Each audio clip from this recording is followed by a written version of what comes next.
Hi, welcome to Loyola University's University Archives and Special Collections. My name is Mark Lester. I am the Assistant Director of the Joyce Greenberg Center for Jewish Studies at the University of Chicago, and I'm here to welcome you to this display of artifacts related to Michael Peppard's book, How Catholics Encounter the Bible. We're very grateful to Kathy Young, who is the university archivist, for her willingness to help curate this display, as well as Julian Sieber for putting together the panel on Michael Peppard's book. We have with us here today a number of artifacts, some manuscripts, some facsimiles of manuscripts, some printed books. We have liturgical objects, we have biblical texts. We have a range of objects that reflect the kind of Catholic engagement with the Bible that Michael Peppard talked about in his book, and that we had our panel about last night.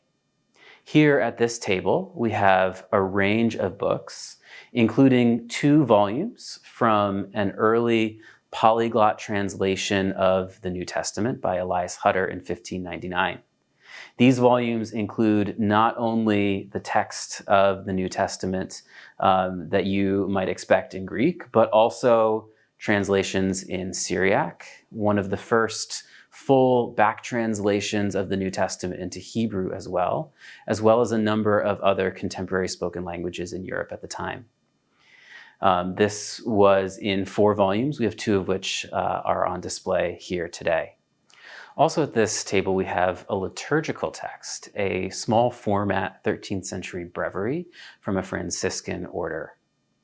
Other liturgical and objects from Catholic contemporary life here include collections of sermons, printed sermons, as well as a book of hours. This book of hours comes from probably the late 19th century.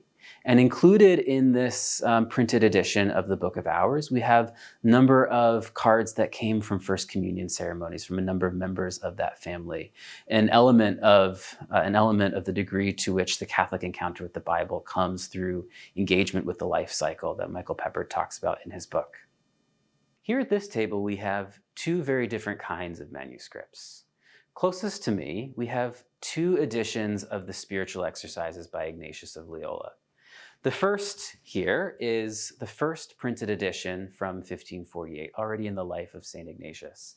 This is a special copy, one of the prized books of Loyola's Archives and Special Collections.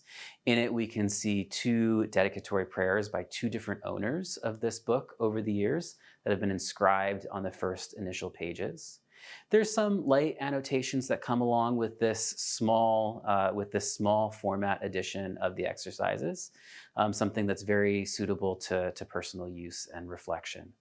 Also at this table, we have an edition from about 120 years later, from 1660. This is a larger format edition of the book that has been supplemented also with visual illustrations. Illustrations that punctuate different moments in the exercises. The other 2 manuscripts, facsimiles of manuscripts that we have at this table, are facsimiles of important manuscripts of the Gospels from the Middle Ages. The earliest comes from the late 8th, early 9th century. It's the Lorsch Gospels, and it overlaps with the life of Charlemagne. This is a gospel book that was initially an incredibly ornate gospel book.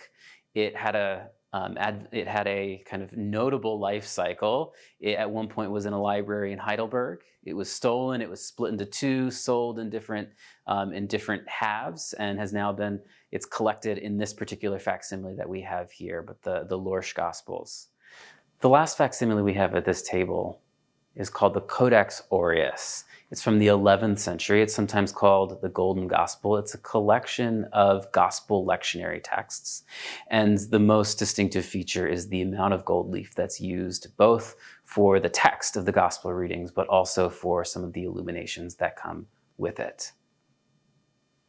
Over on this table, we have mostly collections of leaves from individual manuscripts. On the far end here, we have a leaf from a breviary that includes both musical notation and prayer as well.